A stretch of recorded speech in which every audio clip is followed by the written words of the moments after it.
बिहार विधानसभा चुनाव के बीच एक बड़ी खबर दिल्ली से आ रही है।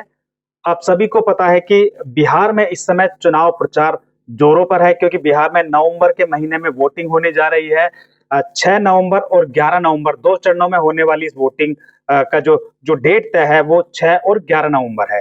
इसी बीच दिल्ली से एक बड़ी खबर आ रही है। दिल्ली में भी बिहार विधानसभा चुनाव के बाद में चुनाव होने जा रहे हैं।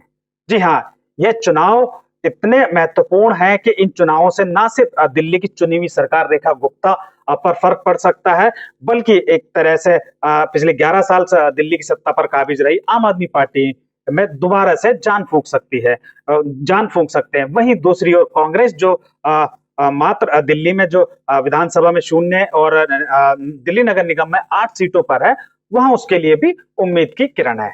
जी हाँ, हम बात कर रहे हैं दिल्ली नगर निगम के 12 वार्ड की। ये 12 वार्ड जो कि विभिन्न विभिन्न कारणों से खाली हुए हैं, उन पर उपचुनाव होने जा रहा है। ये कौन-कौन से वार्ड है, सबसे पहले हम आपको बताते हैं। ये Mundka 35 number ward number 35 Shalimar Bagh B. ये शालीमार बाग बी वो वार्ड है जहां से दिल्ली की मुख्यमंत्री रेखा गुप्ता जो है वो काउंसलर हुआ करती थी। और उसके बाद अशोक विहार, चांदनी चौक, चांदनी महल, द्वारका भी वो वार्ड है जहां से पश्चिमी दिल्ली की सांसद कमलजीत सहरावत वो सांसद बनी है। ये वार्ड 1 साल से भी ज्यादा समय से खाली है। बिचाऊ कला, नारायणा, संगम विहार ए, दक्षिणपुरी, ग्रेटर कैलाश, विनोद नगर।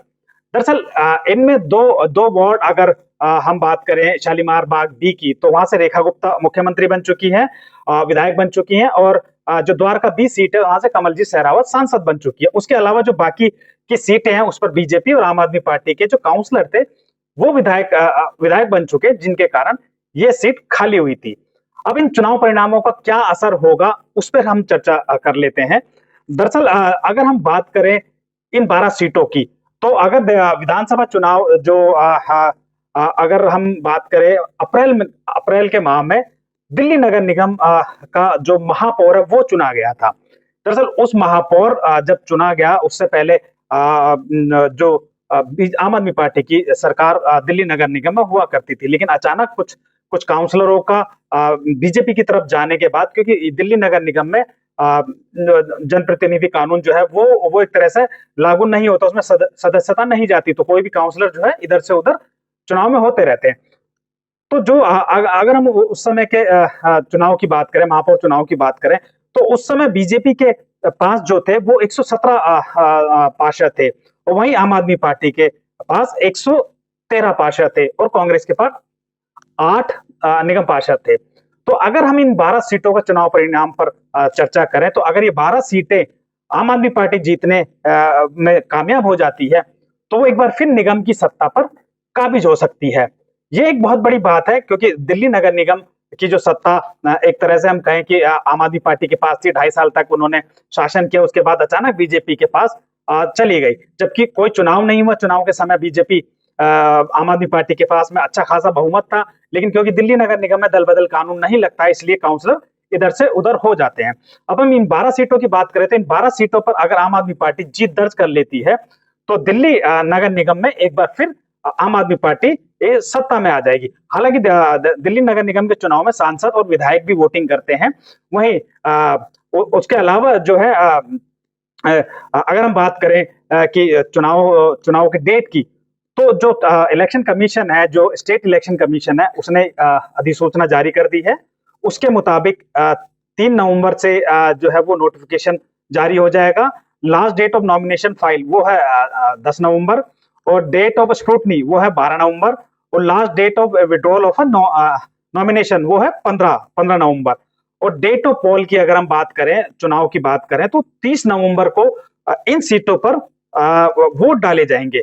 और अगर काउंटिंग की अगर हम बात करें, तो 3 दिसंबर को इन सीटों पर, जो 12 सीटों पर जो वोट डाले जाएंगे, उनकी काउंटिंग होगी। इसका मतलब साफ तौर पर है कि चुनाव के ऐलान के साथ साथ ही दिल्ली में आदर्श आचार संहिता भी लागू हो गई है, जिसमें किसी भी तरीके की सरकार द्वारा कोई नई घोषणा नहीं की जा सकती।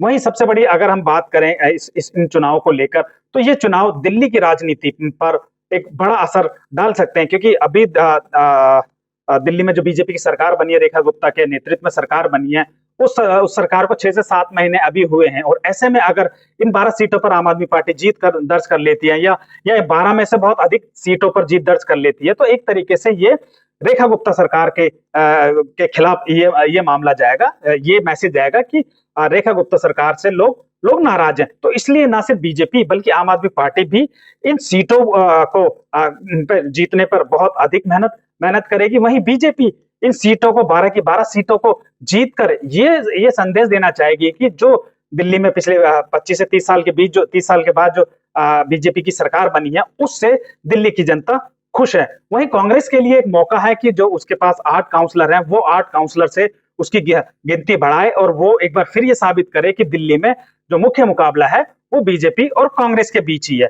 तो तमाम तरीके की बातें हैं, ये चुनाव परिणाम के बाद ही पता चलेगा कि क्या होता है।